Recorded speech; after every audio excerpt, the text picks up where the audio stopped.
If the first few hours of a recording session are not a positive experience, it's gonna bum people out. And what is the first thing you generally do in a recording session? You set up drums.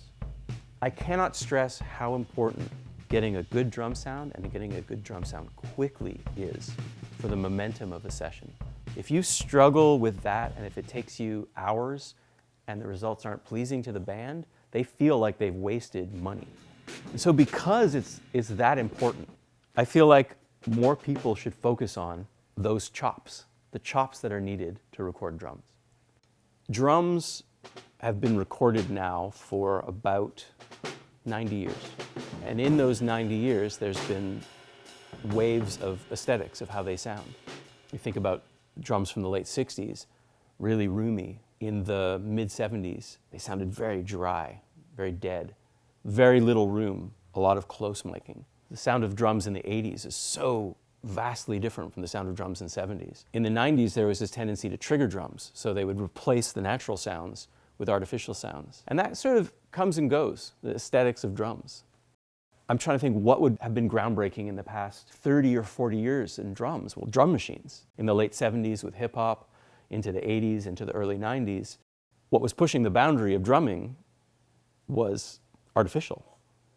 Easily half the records I record now are syntheses of electronic sounds, drums, drum machines, real instruments, synthesizers. I started playing drums when I was about 17. It's my first instrument. Soon after, when I started to go into recording studios as a drummer, I noticed that there was a pretty huge disparity between what the drums sounded like in the room and what the drums sounded like on tape. So that made me question why. Why was this happening? Why are these not being recorded faithfully? Half of what you're hearing is the room and half of what you're hearing is the instrument.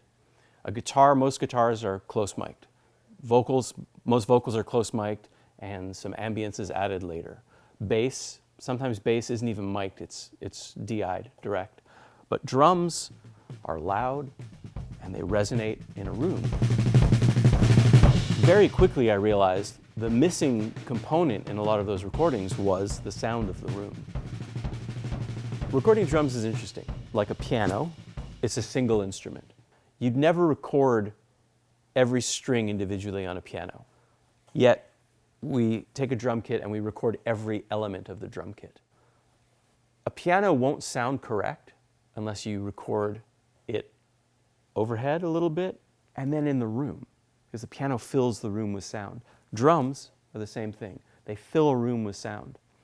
So, in my opinion, if you're just recording the drums in absence of a full view of the drum kit and in absence of the room that the drum kit is being played in, those drums are not going to sound right, especially to the person who played them in the room. My first touchstone when I'm recording a band is I'll have the drummer set up, and then I'll say play something, and I'll just listen to the drums in the room, because that's what's real about the drums.